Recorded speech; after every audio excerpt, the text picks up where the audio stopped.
Kita hidup dalam sebuah konstruksi sosial yang sangat tidak adil. Sejak lahir, telinga kita sudah dijali dengan narasi tentang anak durhaka. Kita diajarkan tentang kutukan, tentang surga yang terkunci, dan tentang kewajiban tunduk tanpa syarat. Namun, pernahkah kita berani bertanya, di mana tempat bagi anak-anak yang kedaulatannya dijarah oleh orang tua mereka sendiri? Mengapa istilah durhaka hanya menjadi senjata satu arah? Hari ini kita akan membongkar satu kebenaran yang tabu. Orang tua bisa durhaka, dan mereka melakukan setiap hari di balik pintu-pintu rumah yang kita anggap suci. Coba tulis di kolom komentar, mengapa masyarakat kita jauh lebih histeris melihat anak yang membantah daripada melihat orang tua yang menghancurkan mental anaknya. Apakah kita sedang menjaga moral? Atau kita hanya sedang melestarikan sistem penindasan di dalam keluarga? Mari kita bedah secara mendalam. Sistem keluarga kita sering kali berubah menjadi bentuk kanibalisme mental. Banyak orang tua yang merasa bahwa melahirkan anak adalah sertifikat kepemilikan mutlak atas hidup orang lain. Mereka melakukan penjarahan masa depan dengan memaksakan ambisi pribadi, mimpi yang gagal, dan ego yang belum selesai ke pundak anak-anak mereka. Anak tidak lagi dilihat sebagai manusia yang berdaulat, melainkan sebagai aset investasi atau perpanjangan tangan dari harga diri orang tua yang rapuh. Ini adalah penghancuran identitas yang dilakukan secara halus namun mematikan. Pernahkah kalian merasa bahwa hidup kalian bukan milik kalian sendiri, melainkan skenario yang ditulis paksa oleh orang tua kalian? Jika itu terjadi, sadarkah kalian bahwa kedaulatan diri kalian sedang dijarah? Mari kita bicara tentang penjarahan finansial di dalam keluarga. Banyak orang tua yang membesarkan anak dengan kalkulator di tangan. Mereka menganggap setiap rupiah yang dikeluarkan untuk susu dan pendidikan adalah utang budi yang harus dibayar dengan bunga mencekik di masa depan. Anak dijadikan dana pensiun paksa. Ini adalah bentuk kanibalisme ekonomi. Ketika anak tidak mampu memenuhi ekspektasi finansial tersebut, label durhaka langsung dilemparkan. Ini bukan kasih sayang. Ini adalah transaksi bisnis yang dibungkus dengan bahasa agama dan moralitas untuk menjarah kebebasan finansial sang anak di masa dewasa. Mana yang lebih suci?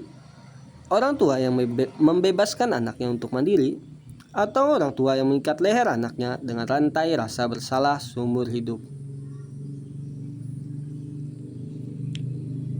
Sistem sosial kita juga melakukan penghancuran kesadaran kolektif dengan menormalkan kekerasan verbal dan fisik atas nama mendidik. Kita sering mendengar kalimat, "Saya melakukan ini karena saya sayang kamu." Ini adalah sabotase logika. Bagaimana mungkin kasih sayang bisa bersanding dengan penghinaan, pukulan, dan penghancuran harga diri? Masyarakat kita menjadi masyarakat mediocre yang membiarkan trauma diwariskan dari satu generasi ke generasi berikutnya.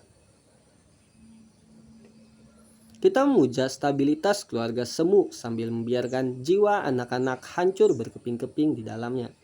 Kita lebih takut pada perceraian dan konflik keluarga daripada takut pada pertumbuhan manusia yang cacat mental akibat didikan yang toksik.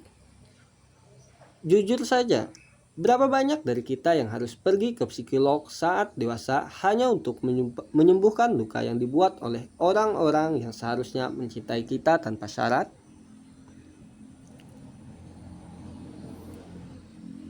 Kita juga harus menyoroti penjarahan hak hidup dalam kasus-kasus yang lebih ekstrim.